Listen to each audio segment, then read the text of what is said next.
Our next two episodes will address the harms of drugs given to military members under the guise of protection from chemical warfare in the case of Gulf War illness and anti-malarials for soldiers deployed to regions known for malaria.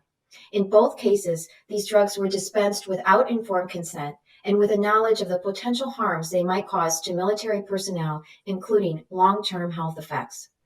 For most of the last century, drugs such as quinine, chloroquine, and Mefloquine, or Lariam, have been used as a method of controlling malaria. In prior episodes, we have discussed the dangers of fluoroquinolones, Levaquin, Cipro, and Elaflex. These anti-malaria drugs exhibit similar toxicity patterns to the fluoroquinolone. In fact, the pharmacore of the fluoroquinolones and chloroquine are very similar, and the origins of the quinolone class are from the use of chloroquine as an antimalarial.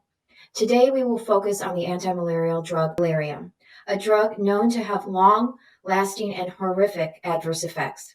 Since the Food and Drug Administration approved Lariam in 1989, more than 20 million people have received it, according to its maker, Roche Pharmaceuticals.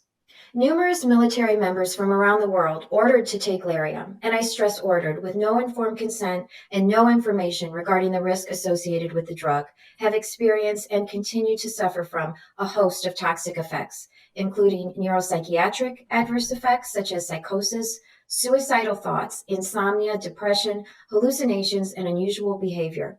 These effects are very similar to our prior guest's toxic reactions to fluoroquinolones. These adverse effects have been connected to various acts of violence towards others and suicidal ideation for soldiers ordered to take them. Recently, we had an opportunity to sit down with Andrew Marriott, the author of a shocking book documenting his and his fellow soldiers' experience with Lariam while in the British Army, and his efforts over the last decade to seek answers and acknowledgement for those harmed by the drug, only to uncover a history of institutional denial, deception, and greed.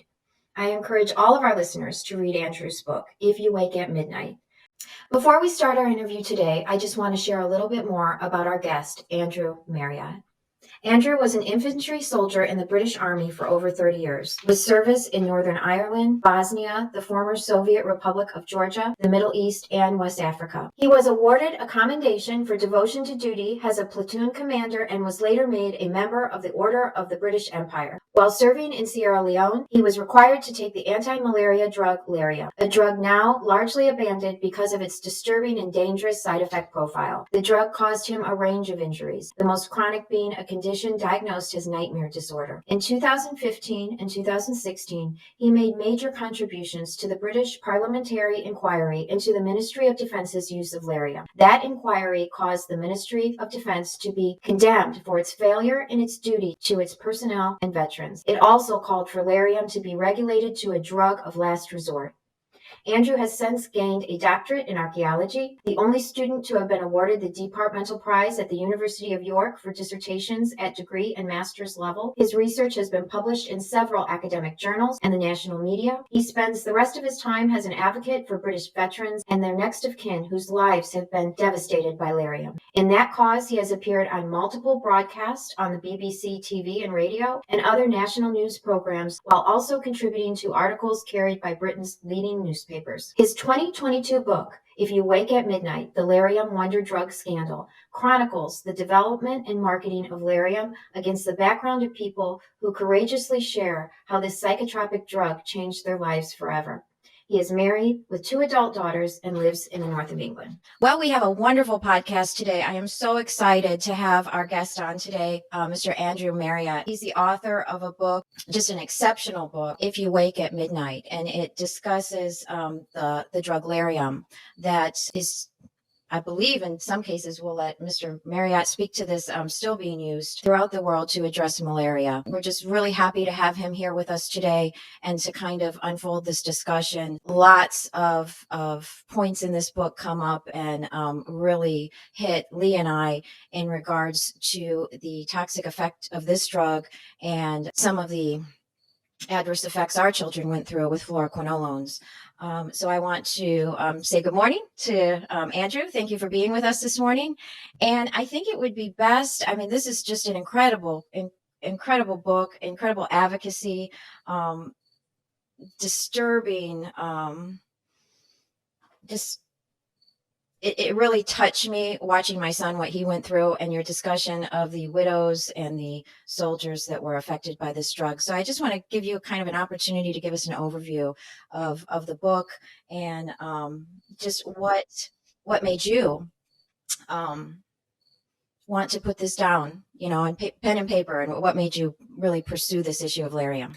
Well, thank you very much for that very kind introduction, and also for the opportunity to be able to speak today. Um, I guess it's worth saying from the start that I come from a military background. I spent 35 years in the British Army, and it was while I was serving in West Africa that I was required to take the anti-malarial drug Lariam. It's a very controversial drug. Um, it was the default drug for the British Armed Forces serving in malarial areas such as West Africa, Afghanistan, and other tropical parts of the world. Um, there were other safer alternatives. One of the problems with the drug, which I think probably spreads over into other medications, is that it has a range of neuropsychiatric side effects. And these are particularly marked in Lariam compared with the much safer alternatives for other anti-malarial drugs that are freely available on the market. I took the drug for almost a year while I was in Sierra Leone, so I consumed probably the better part of 50 pills on a weekly basis. And I suffered a number of side effects. These initially ranged from disturbed sleep to nightmares to physiological problems such as balance and vision, other things such as restlessness and confusion, anger management, and problems with my sleep that manifested themselves in a number of ways.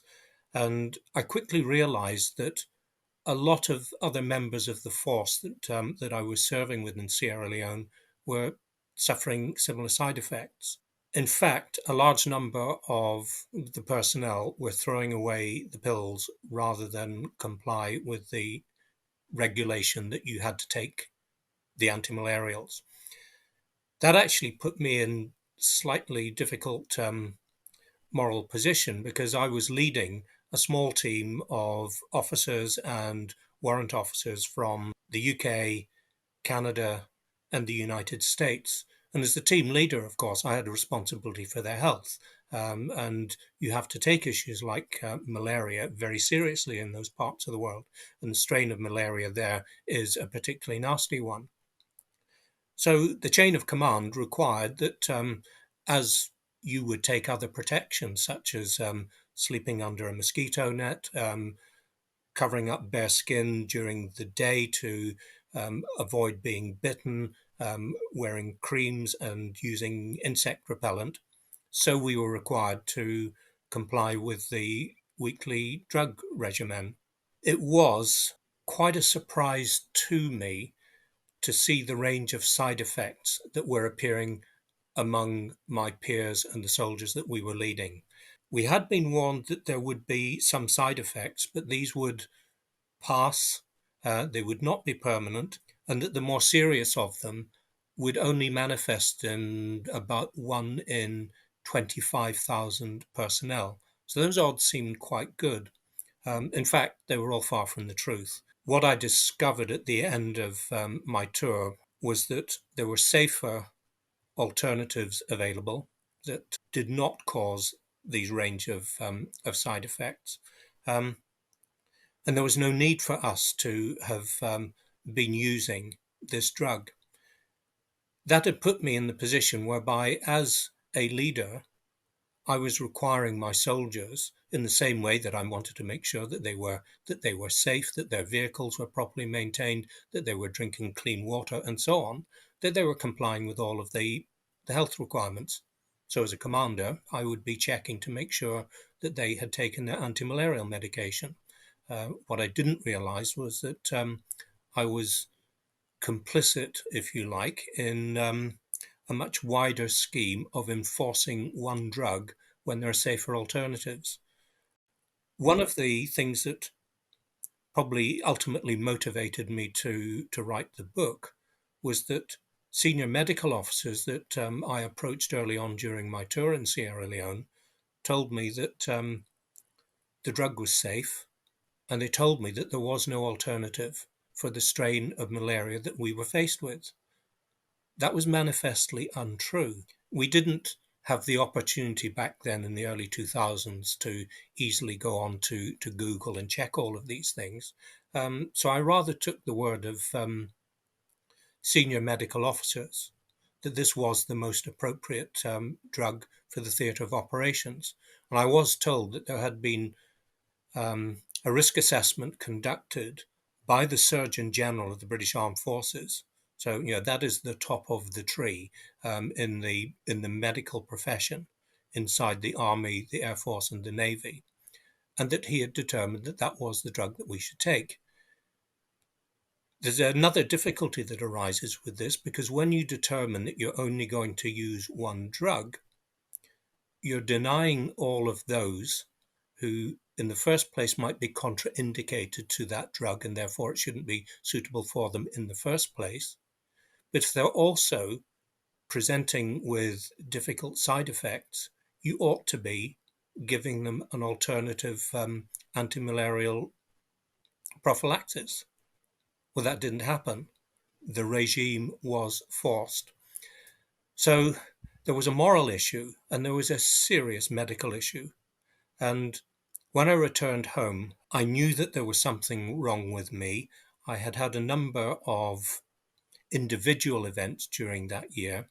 For example, I explain in the book, I was driving home on a period of leave one day, and I pulled over at a service station for a break, rested for 10 minutes, fell asleep, woke up, and I had absolutely no idea who I was or where I was or what I was doing in that car.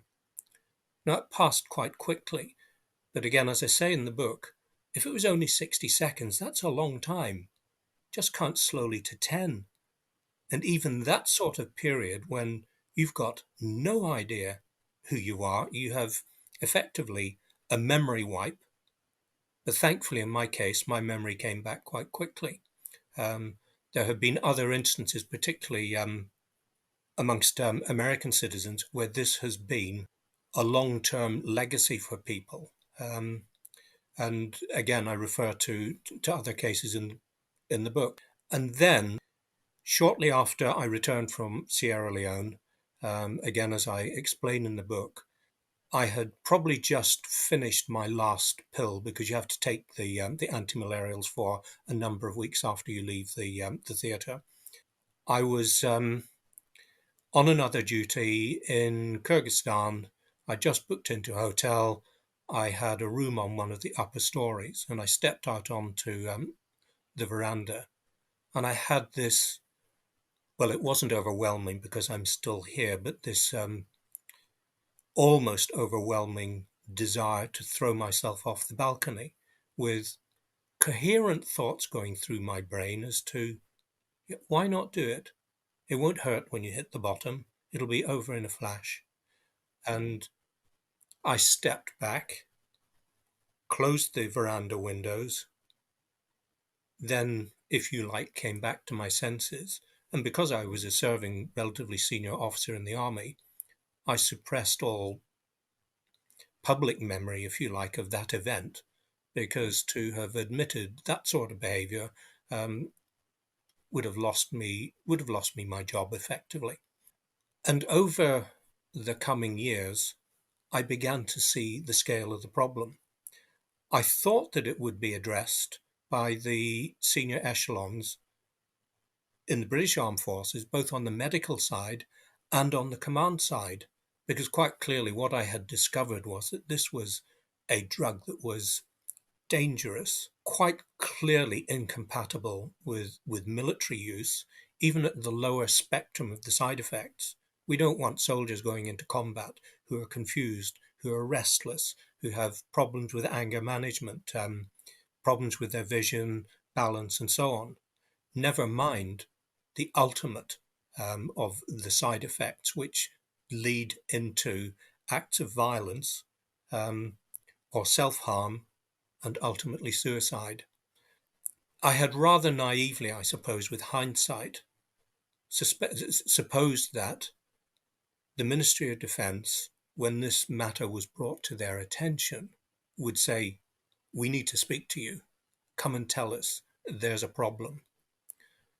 But as the years passed, and I left the army with my condition not pursued to any proper diagnosis, effectively what was going on was that there was a cover-up.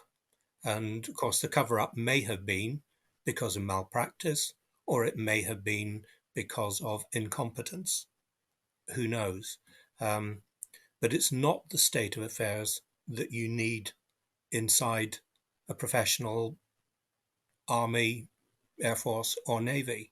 And I discovered that for very good reasons, the drug was actually not being given to aircrew, either in the army or in the air force, because of the risks presented to people in charge of aircraft, be they helicopters or fast attack aircraft. So why is it deemed sensible that a soldier with an assault rifle, somebody with a piece of artillery, or even in the Navy, the commander of a nuclear-armed submarine, could be exposed to these sorts of drugs that we knew was too dangerous to give to the Air Force? So a few years after those events, I decided to leave the army. I did get one piece of advice before I left from a military doctor in a corridor who said, make sure you get as much of this onto your army records as possible. So I did. And as I explained in the book, I did have a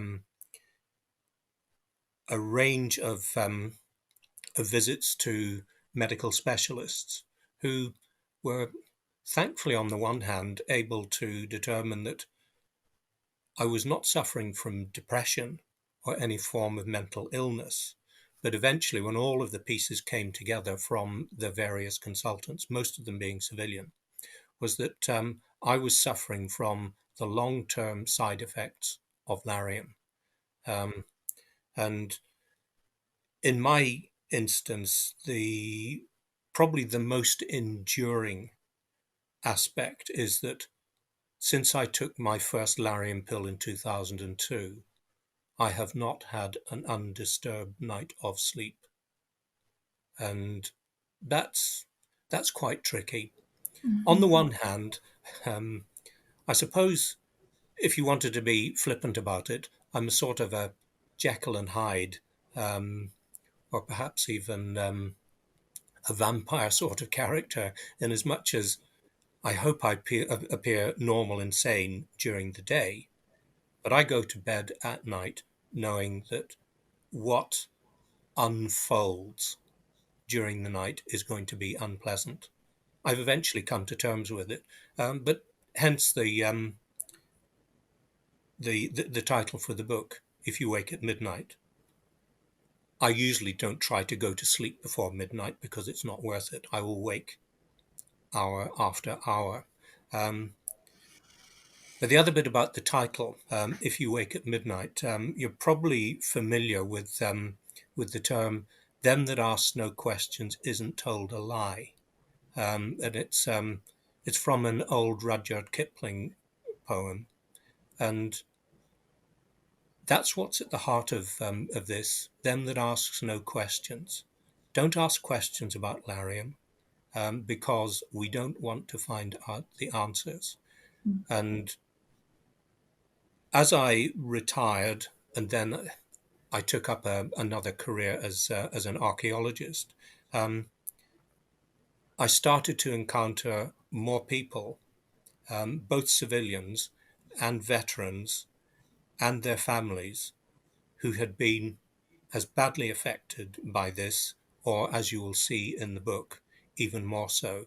And probably the beating heart of the book, and that's a difficult phrase to use, since we're talking about a suicide, but the Mm. beating heart of the book is Jane Quinn's story of that awful night in Scotland when, with their young family in the house, her husband Cameron, who had recently left the army and had taken the drug, committed suicide. And it was the it was the courage of Jane and her willingness to join a group that we made in the United Kingdom, but then also had contacts across the rest of the world.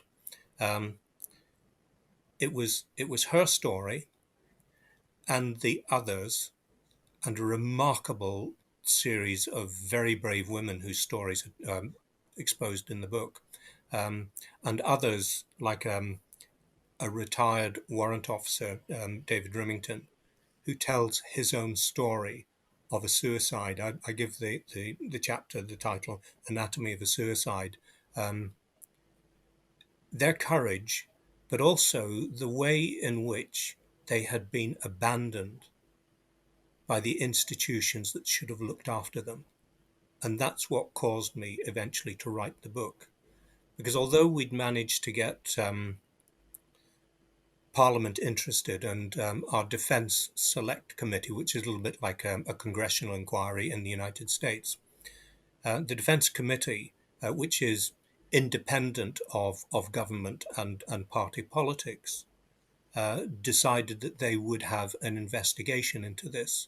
And what we uncovered during that process and what they uncovered showed a very unhealthy state of affairs. And I was rather hoping that, given that the select committee had said that the drug was too dangerous to use and said that the MOD should only ever use it as a last resort, and I will accept that in some cases it might be the only drug that is appropriate for 1 in 50,000. Or it might be necessary to use that particular drug as therapy as opposed to prophylaxis. So you can't rule it out altogether. But it should have become a drug of last resort.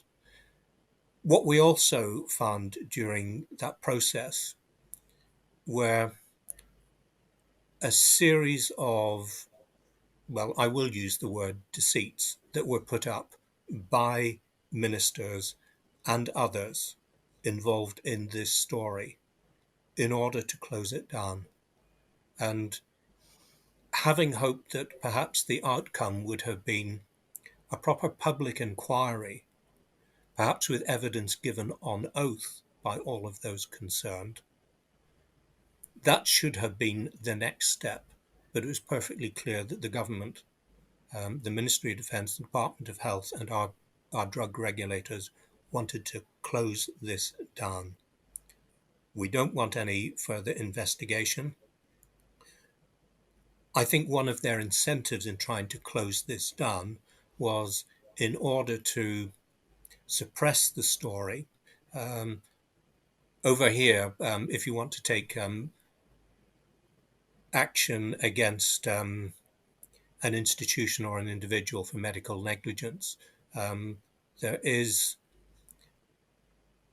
a serious restriction arising from our statute of limitations, which means that you can only bring a case for negligence within 3 years of the act of negligence or the first point at which you would have been aware of that. And so the Ministry of Defence clearly has a vested interest in closing this down, because there are hundreds, probably thousands, who have been dreadfully affected by this drug. Some who have committed suicide, some who have been involved in acts of self-harm, and others whose careers have simply fallen apart. Marriages that have been destroyed, and I know that this has happened also in the United States. I think it was around about 2002. You had a series of unexplained murders at Fort Bragg, of which Lariam seemed to be the common denominator. And I believe it is still also thought entirely plausible, if not highly likely, that Staff Sergeant Bales, who in Afghanistan, I think in 2012, went on that awful killing spree when 16 Afghan civilians were killed. So those were if you like, the inspirations for writing the book. Um, we needed to get the full story out. Um, and although in a few cases, such as mine, and to a certain extent, Dave Rimington, who is the man who very courageously explained his own attempt at suicide, um, the full stories have come out, but they haven't really been properly investigated. And until such time as we expose the full nature of this, people like Dave and others are now suffering in what we're calling over here trauma sanctuary. You have to tell a doctor what is wrong with you. The doctors are all encouraged, and certainly within the Ministry of Defence, almost forced to tell sufferers that this is not an illness or an injury from a neurotoxic drug. They are suffering from post-traumatic stress disorder. Or worse, and I think you've experienced this as well, the doctors will often, particularly military doctors, will often try to ascribe the illness to an earlier childhood event. So you have invented sleep disorders that they claim that the child was suffering long before they enlisted in the armed forces. Um, and mothers who know best say this is entirely untrue. So Mhm. until such time as the syndromes are recognized for the injuries that they are, these people can't get proper treatment. And in fact, in many instances, the treatment is going to be counterproductive. That happened with a general. He was one of the most decorated officers of his generation. Um, he had suffered a traumatic brain injury while serving in the Balkans. He should have been contraindicated to Lariam, but he was required to take it. Um, and he was suffering complex injuries, but also Lariam injuries. But those would not be acknowledged. And he and many others are being put on entirely inappropriate treatment regimes. And in some cases, they are making them worse and potentially leading to deterioration and death. And that's another rationale for putting the book out into the public domain. It is um, it is difficult reading in parts, um, and in fact, I find when I have been proofreading or when I return to it, there are two or three chapters, and you'll know which ones I'm referring to, um, where I have to stop and take a breath or go for a walk. And that's been the response of many of my colleagues who have read the book. Um, some have said, wow, you didn't take any prisoners there. But and actually, I have been kind to quite a few people. Mhm. But those who I have named for very good reason. Um, but this is a book that has moved some very hardened war veterans, whether they be infantry soldiers, aircrew in fast attack aircraft, um, and each one of them, although they have been aware of a Larian problem, have said, "My God, I never realized it was that bad." Yeah. As you're talking and I'm thinking, and as I read your book, I'd heard about this and read about it, but I don't even think that the magnitude of it is even known, because you mentioned how when you're in the army and the fear of losing your job. So imagine that you have, suicidal thoughts, or you're feeling, these weird dreams, and you're feeling aggressive. That's like you mentioned, you don't want to point those things out to your superiors, because that could put you in a position of being, let go or out. So there's that. And then you're giving these people this medication that's causing all these horrific side effects. But until I read your book, it didn't dawn on me. We're also putting them in harm's way because they're expected to be in a very dangerous environment, to be in a calm state of mind, to react calmly, and I'm not a military person, but to defend themselves and others. And if you mention your 60 seconds of not even knowing where you were in the car, imagine that happening out in the field for these. Like, we have no idea how many soldiers have lost their lives out there as a result of not being 100% from these side effects. I think you're absolutely correct. And one of the other reasons that institutions in the United States, Canada, and the United Kingdom do not want to have a look at this is that a lot of misdemeanors um, and acts ranging up to atrocities are potentially going to be attributable to Lariam. And I'm sure you'll be aware that in Canada there is an awful lot of controversy as to just exactly what it was that stimulated the events in Somalia that caused the airborne regiment to be disbanded. Um, there, it may have been multifaceted, but to rule out without any form of examination the likely, certainly highly plausible contributory nature of Lariam, a psychotropic drug to those behaviors. Even more so since General Romeo Dallaire, who commanded the UN forces in Rwanda, has personally described his problems with the drug, and yet we're not prepared to examine what has been going on. I would think that a number of our military problems that we have experienced in Afghanistan, Iraq, in Africa, and possibly non-malarial areas because of the lingering and persistent nature of the drug will be because of that. And you're absolutely right. There will be tens of thousands of people who have been suffering from this. And no one is going to be the first, or very rarely will anyone say, I have some problems. I'm having nightmares. I thought of throwing myself off a balcony.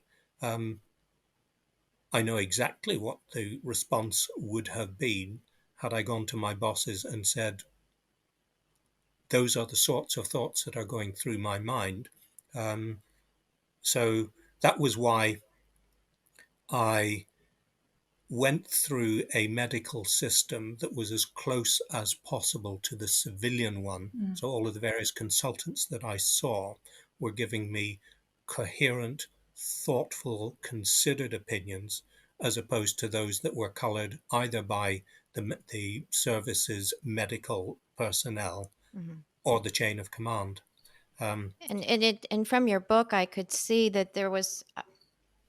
I remember from reading it, it was just a very good advice that was given to you, I believe, by a physician in the military to make sure you really document this as you go through the process of just noting what effects this drug had on you. While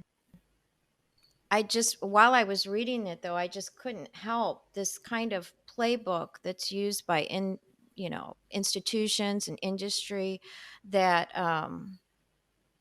when there are very obvious, I mean, I think it's clear to you, has other soldiers began to experience this from this drug. I remember parts of your book when, other soldiers are warning, or I believe there was a French soldier who said, I'd never take that. I would Yes. take this other substitute. You shouldn't take that. So there was this, and we've talked about it in one of the podcasts, this hunch that it was this drug that was doing it.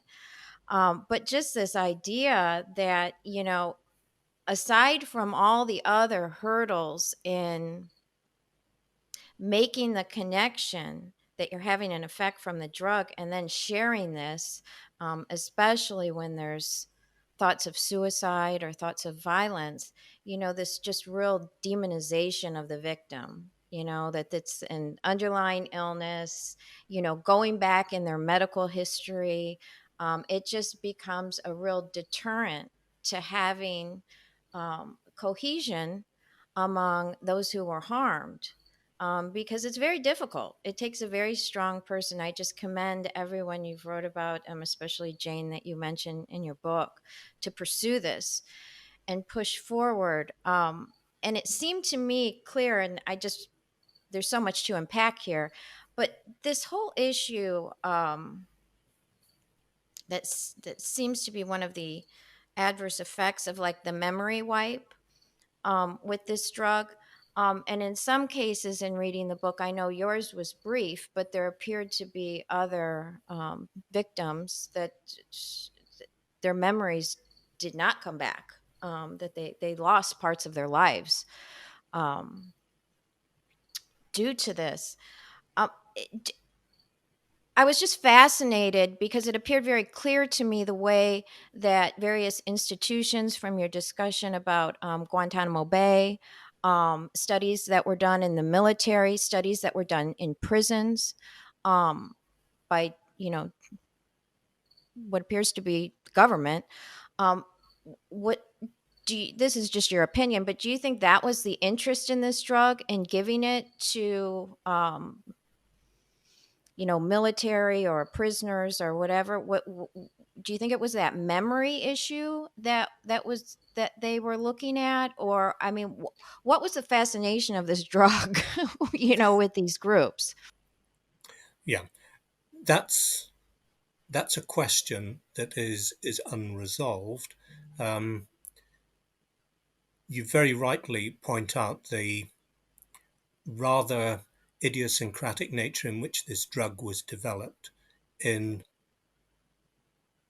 a period that we were told had ended, but in the mid to the later part of the 20th century, when there were extraordinary breaches of medical and research ethics in order to develop antimalarials, and the culture that was developed in the 1940s, where antimalarials were developed and tested on cohorts of prisoners in state penitentiaries who were quite clearly unable to give informed consent. But also, and I'd never heard of this until I started doing the closer research, programs such as the US MK Ultra, the activities in the 50s and 60s, when the US Army Chemical Corps and the CIA appeared, and the Walter Reed Research Institute appeared to have a sort of a Venn diagram encompassing each of those institutions on various pathways of research. And it appears quite clear that there was an attempt to develop some form of psychotropic drug which would be used either individually in interrogations perhaps, or collectively in chemical warfare munitions to disorient an enemy. But it was quite clear that there were these researches going on, and it would appear that Lariam popped out of one of these research programs. It's given that Walter Reed serial number, and as one of our doctors over here said, it is Lariam, or Mefloquine at the time, was a progeny of one of these researchers. So it would appear that a drug that was potentially, or a compound that was potentially being examined for its hallucinogenic properties, was found to have antimalarial properties. And as we know, all of the intellectual property, because the Department of Defense can't go into marketing in the public, in order to bring this into production and sales that could be purchased by the US Department of Defense, it would appear that all the intellectual property and research papers were passed at no cost to Roche Pharmaceuticals. So we don't know why the drug was originally developed, but we got some very strong clues. But we were also assured during during the Carter presidency, when there was a congressional investigation into MK Ultra and the other activities that were going on, that the director of the CIA said, "This is all in the past. These experiments no longer occur." Well, what is going on, has gone on in Guantanamo Bay, appears to give the lie to that, because to give inmates on arrival 5 times the normal prophylactic dose within 24 hours cannot be to treat malaria. And the only plausible options are that this is a continuation of those programs of research on a literally captive cohort to observe their behaviors, or possibly as a form of chemical waterboarding. And that is not the sort of drug that we should be giving to the general public or even the armed forces. So one of the lessons that I hope that will come out for people who do read the book is that we need to be a lot more interested in the origins of our drugs. And if a regulator, CDC, FDA, the MHRA over here, if they are not satisfied that they know how the drug has been developed and what its characteristics are, they should not license it. And that this drug came to the market both in the United States and then in the United Kingdom, having avoided the normal phase 3 safety trials, is a national scandal. And I don't know how many other instances of drug sales this would apply to. One of our podcasts, and I'm not sure if we've actually released that one, but we do talk about the randomized controlled trials and how they're farmed out. And, you think when you're taking a medication that's approved by the FDA that they've done all those safety checks, but in reality, they're not specifically looking at all the side effects. It's farmed out, and they don't even actually see all the raw data. So I think that it's a problem that's still continuing now, and people are getting these medications that aren't safe. And then that takes us back to something that we've also talked about, which is informed consent. And, these people that were given this Lariam, like, how do they give informed consent when the whole gamut of side effects have not truly been studied? Surely they weren't told that, or like you mentioned, maybe they were told that it was rare, which is a word that they like to use a lot. But they weren't given proper informed consent, because I think a lot of them would have chosen potentially, like you said, the other less risk side of medication, or potentially, like, is it not even an option to just treat when you're sick? Like, what is it absolutely necessary to have a prophylactic treatment instead of just treating those that actually get sick? Well, that's a very interesting ethical and legal matter. I think that what the British Army has done in a number of instances, by forcing the drug on individuals, they're not so much guilty of medical negligence. It's actually a form of assault that over here is legally termed as battery. If you make someone take a drug against their will or without informed consent, they are exposed to the charge of battery. Um, and this is another vulnerability that will exist within the MOD. And I'm sure that the MOD lawyers have been advising ministers that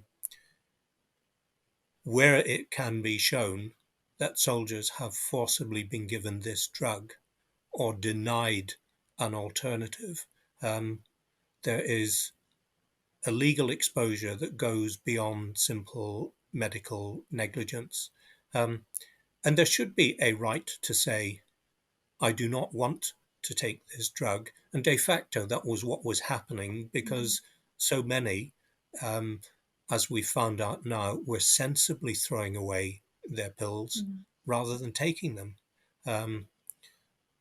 Had they been found out, they would probably have been subjected to internal military disciplinary procedures, whether those were formal, whether they would have been records on their service which said that this individual is not appropriate for promotion, or whether they would have been unofficial, and for unofficial, read illegal punishments. We found that in Sierra Leone in 2003, there was a battalion medical officer who was enforcing Lariam at the direction of the Surgeon General. So he was doing the Surgeon General's bidding. But as a doctor, he has an ethical responsibility to his patients, and he should not have been part of a system that was forming up companies of soldiers, 120 strong, with a company sergeant major in front of them, watching them while they took their pills.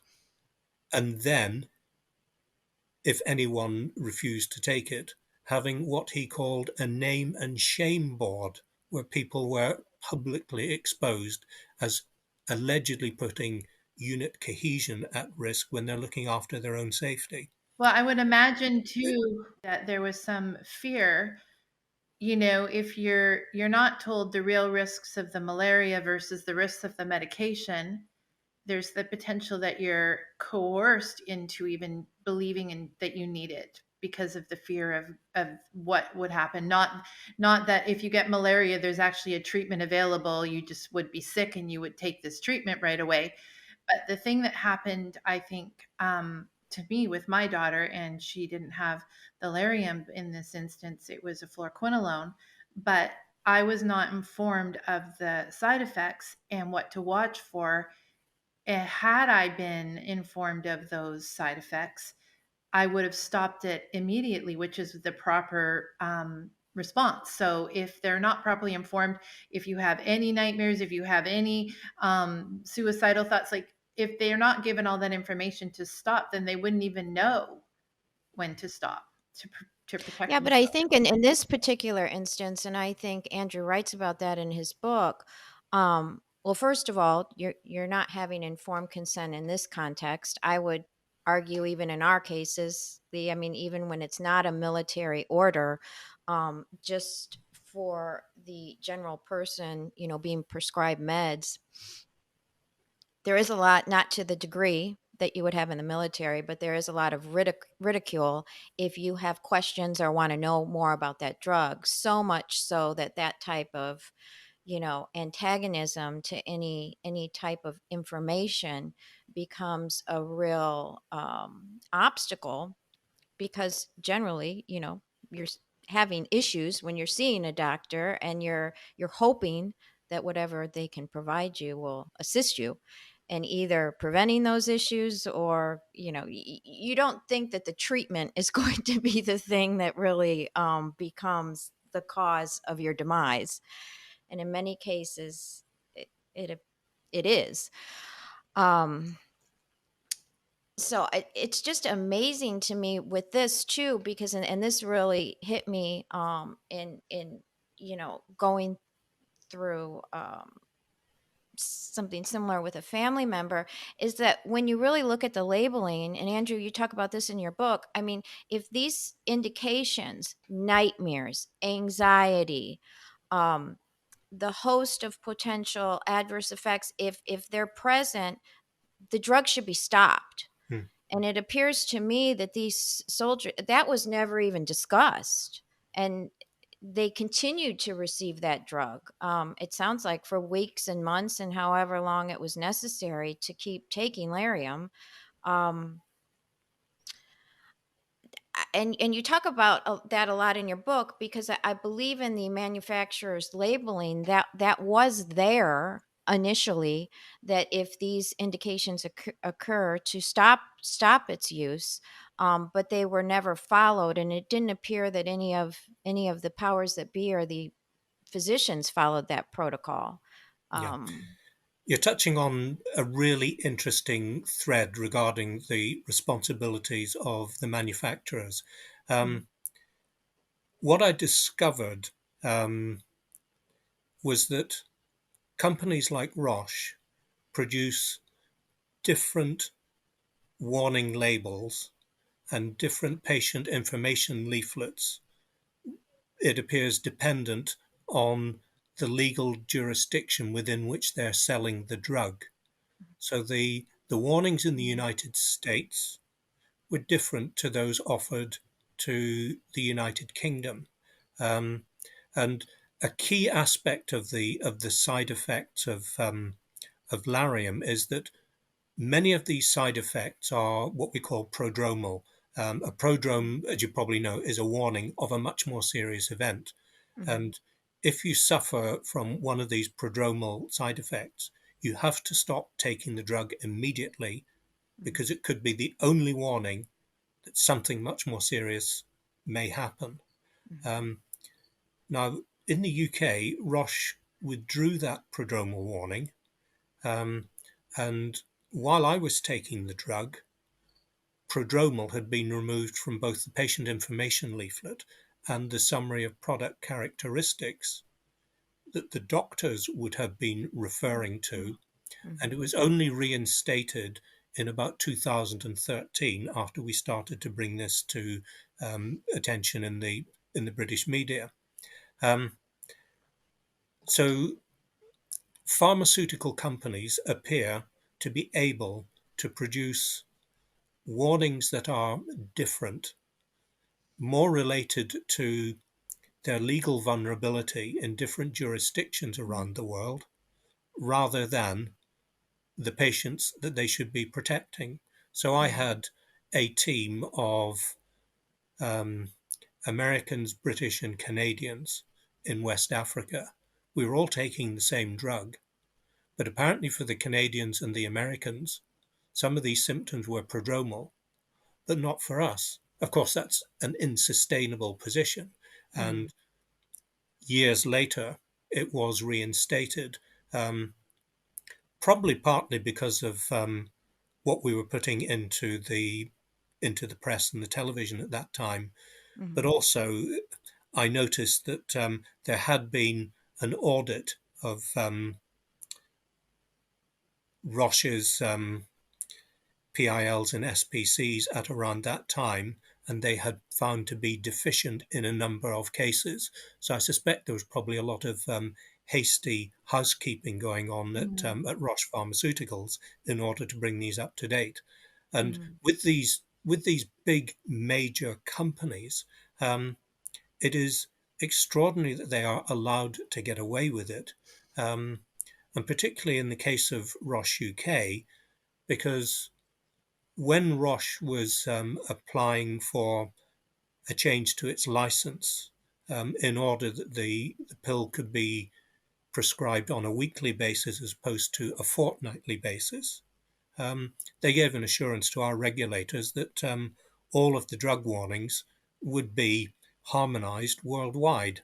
Um, Not only that, the Centre for Harmonizing was actually the Roche UK outfit just north of London, and yet we seem to be the last to put back in the prodromal warnings. And I wonder how casual other pharmaceutical companies may be, um, with their own products. And also, when you're talking about quinolines or fluoroquinolones, whether there is a uniformity across the different manufacturers of the drugs. Because I guess that there will be a number of institutions, both within North America and worldwide, who are creating similar, almost identical drugs, but potentially with completely different warnings, Right.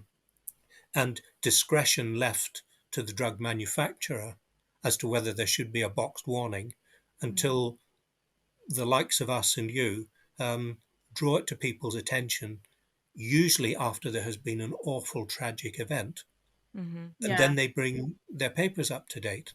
Well, it Um, seemed to us, just going on the fluoroquinolones that we have knowledge of from our cases, but the black box warning came so many years later, and it really was a lot of people that had to go forward. But they estimate that it's only 1%, a very low percentage of cases of adverse drug reactions that actually get reported and documented in mm, order to make those changes.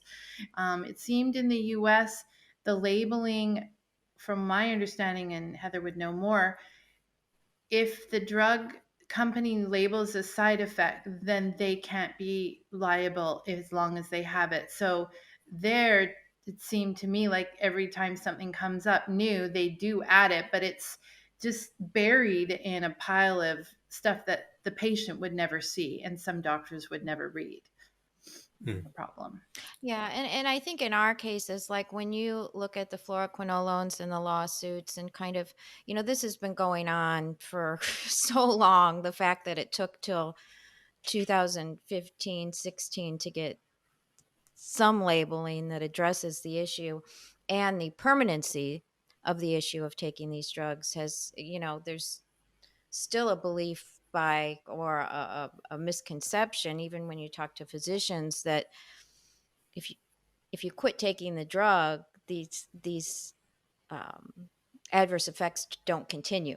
That there's this relationship that they don't extend after you stop taking the drug, which we know is certainly not accurate.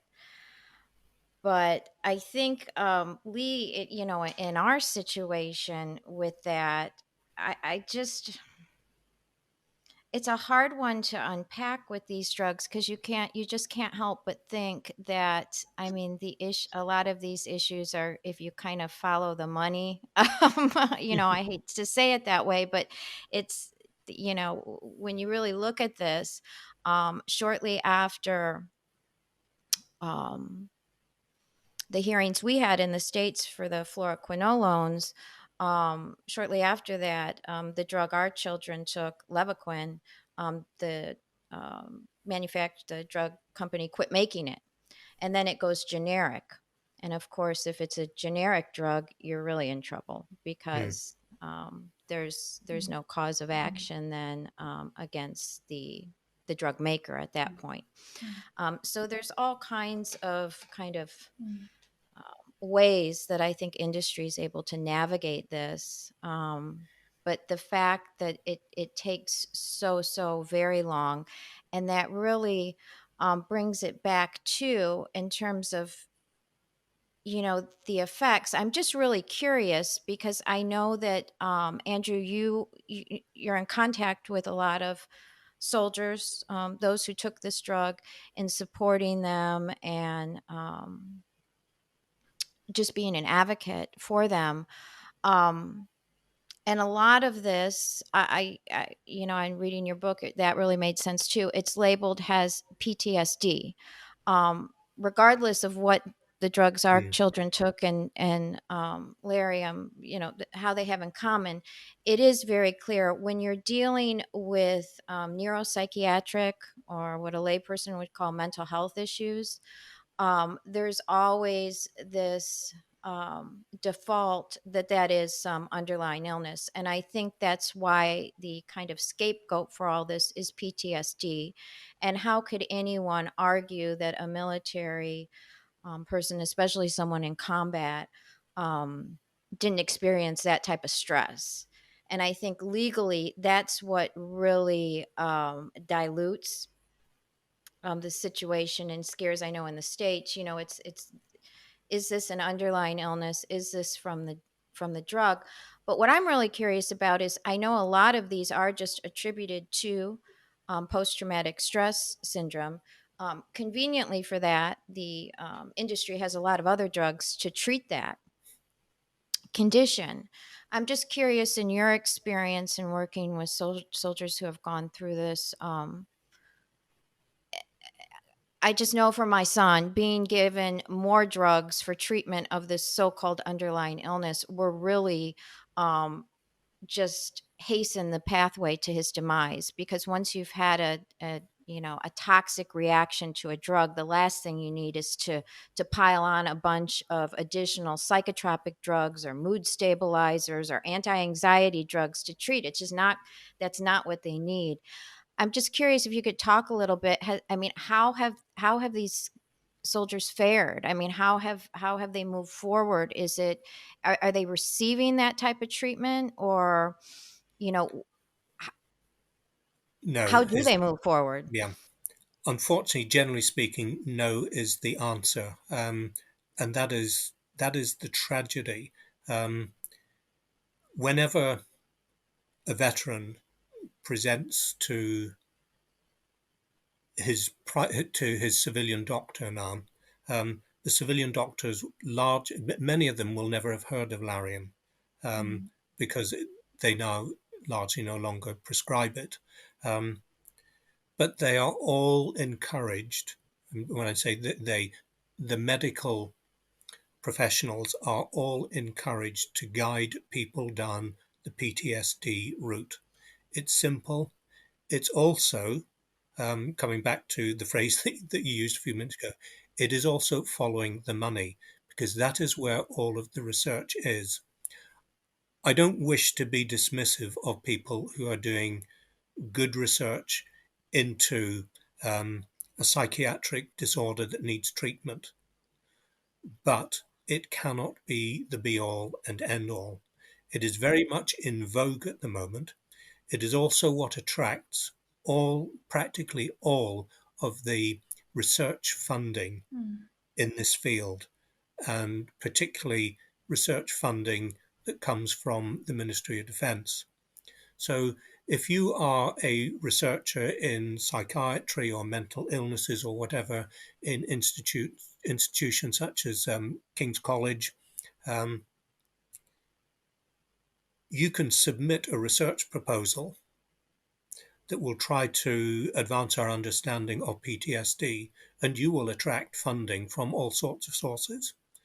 If you were to suggest that you might want to do some research to look at the impact of neuropsychiatric and neurotoxic drugs on the behaviors of people, you will attract none. And there is an institutional close down on this. Some of it is cultural, but some of it is deliberate.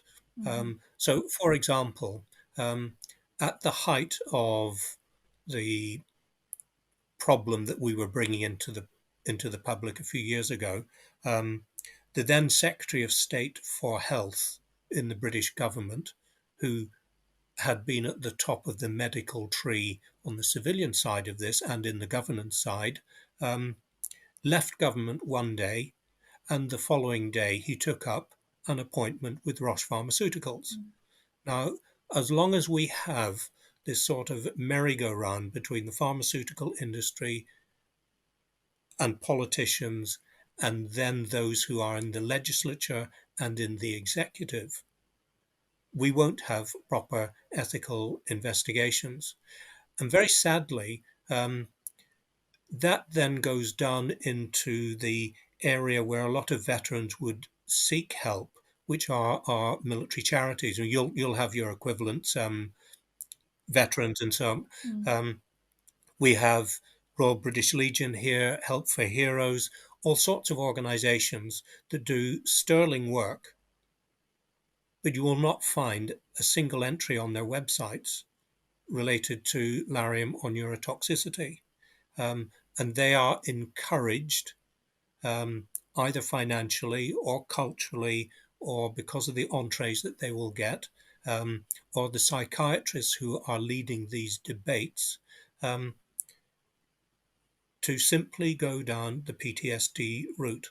And that's the tragedy. And that's why people like Dave Remington, who still needs help, but my goodness, he's doing some superb work. I can't imagine the number of people that Dave Remington has pulled back from the edge from a Facebook or a Twitter engagement, or going and putting an old Sergeant Majorly arm around the shoulder and saving the man.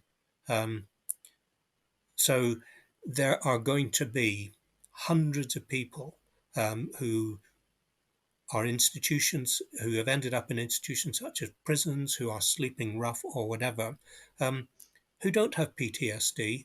They are suffering from an illness, an injury that is attributable to a drug that was given to them by the Ministry of Defence. And until such time as we break the logjam open, and perhaps my book will appear on the desks of ministers who can read it, and going back to where we started, what was the motivation for the book? It's to tell the story in all of its aspects, in all of its cold facts, and show what has happened. And if they believe that I'm not telling the truth, well, get in contact with me. Let's have the discussion. Yeah. The book has now been out for 2.5 months. I haven't heard anything from any minister, any senior officer in the Surgeon General's department or in the command. Not surprising. I think you may recall when B. Coldwell, one of the other women who shares her story, she says that she was at an event, a social event, and she happened to meet the then chief of the defense staff. And they got to talking about Lariam. And he said, I'm afraid this is something I can't do anything about until I retire. Why would that be? Of course, he is now long since retired and we haven't heard a thing from him. But until we break that logjam, we won't have the recognition of the illness. And people Well, like Dave Remington, yeah. hopefully your book is going to create, hopefully lots of people will read it and you'll get more awareness, and with that comes more people and hopefully more voices, and that may be, and I wouldn't be surprised that the more people that talk about and read your book, the more people that it will resonate with them. That's exactly what happened to me. I know that's been the case with us. We'll mention something and somebody's like, I have all those symptoms. I think I took that medication too, so Mm. you'll probably, more people, it will come. And I mean, I just loved reading your book. Incredibly sad story, but a story that needs to be told and hopefully will bring volumes and make change.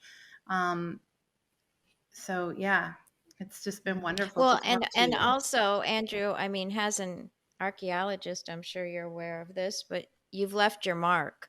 I mean, I know on days when I get really discouraged with all this, having lost a son, to what I have uncovered has indifference, corruption, um, just a total disregard of human dignity. And just in reading this book, these are people, good good people who wanted to serve their country.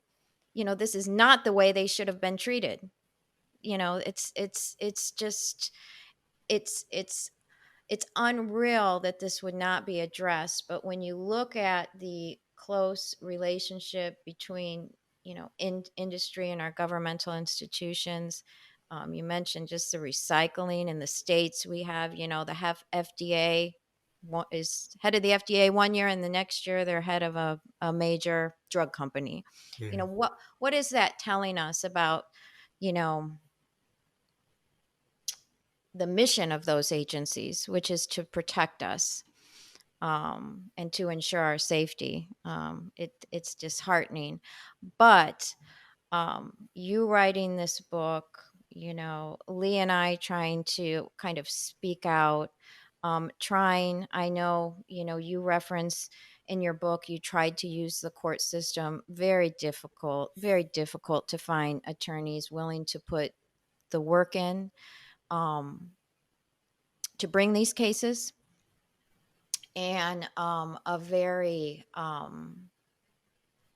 very difficult procedural requirements that whether it's a statute of limitations. Here in the States we only have 2 years, is our statute of limitations. So there's definitely rationale for those time time limitations, to really ensure that a lot of these cases and people's stories never make it to the surface, and really make sure that there can be no justice to be had in those circumstances. So I just really want to commend you, because I think what we can do, and that's the purpose of what Lee and I, are trying to do to get people's stories out, is they have to be told and they have to be documented.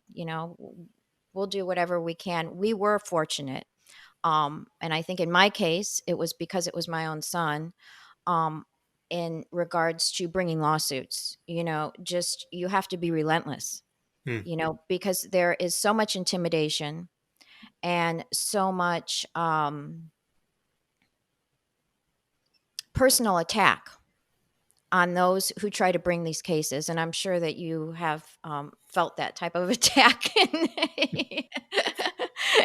in pursuing getting these stories out. So I just really want to commend you. The book is exceptional. I would encourage everyone to read it. It's certainly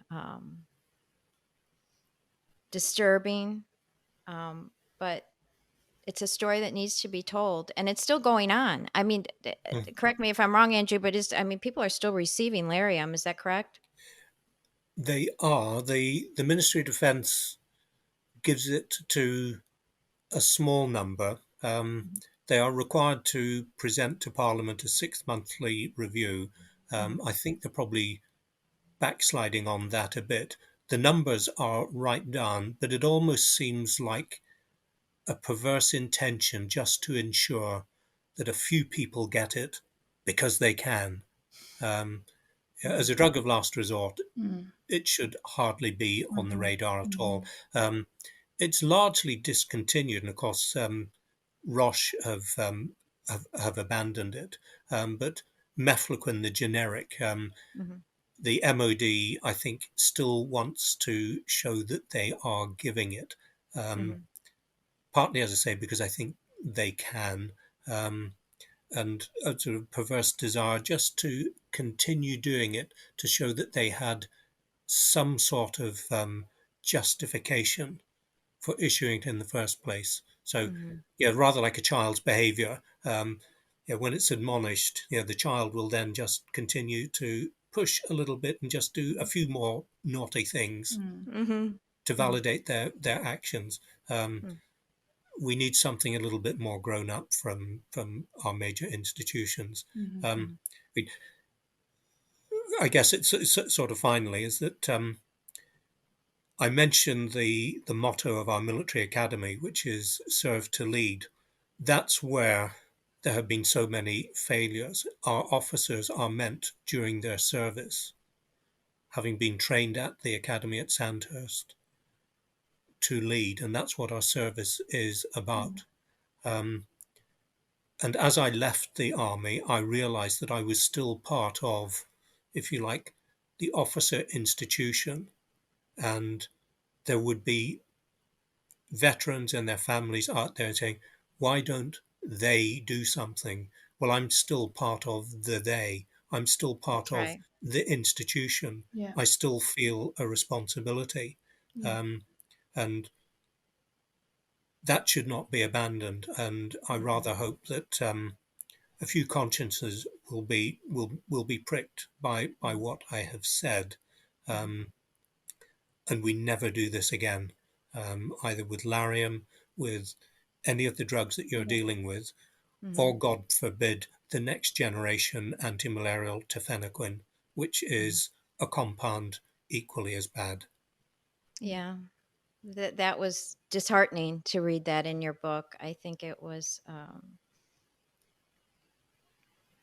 it Jane who had a quote regarding that in Yeah, your book, yeah. regarding just what lies ahead and fearing the future more. So, well, Andrew, I just want to thank you for joining us. Such an honor to meet you, and really gives. I know I could say personally, for myself, you give me the motivation to keep going with this. Because I think we all know, um, whether this issue has touched us individually or our family members, our loved ones, it's not an easy path. It's not an easy path, and it's just, like I said, a real pleasure. Gave me the momentum to push a Well, little harder. I'm So, very grateful to both of you for the opportunity and the mm, invitation to speak. And it is one of the positives out of these dreadful excursions that we have to do, is that along the way you meet some really inspirational people, mm, and you are two that I will add to the group that I've been privileged to work with in the Lariam story, and I find your work equally inspirational, and thank you for what you're doing. Well, that's wonderful. very Thank you. kind, and thank you so much. So we will have the link to your book on our website. Mm, So we will hopefully help you attract more people Thank for you. your cause. Thank you. Get the book. I have it right here. Get the book. So do I. Yes, get the book. Thank you for joining us today on this episode of No Risk. And remember, being your own expert is the best way to prevent yourself or your loved one from being harmed. And please join us for future podcasts and help support us by subscribing, providing some feedback, and of course, giving us a 5-star rating. You can also follow us on Facebook and Instagram at No Risks, and check us out on our website at norisks.org, where you can read our stories, suggest future topics, and share your stories.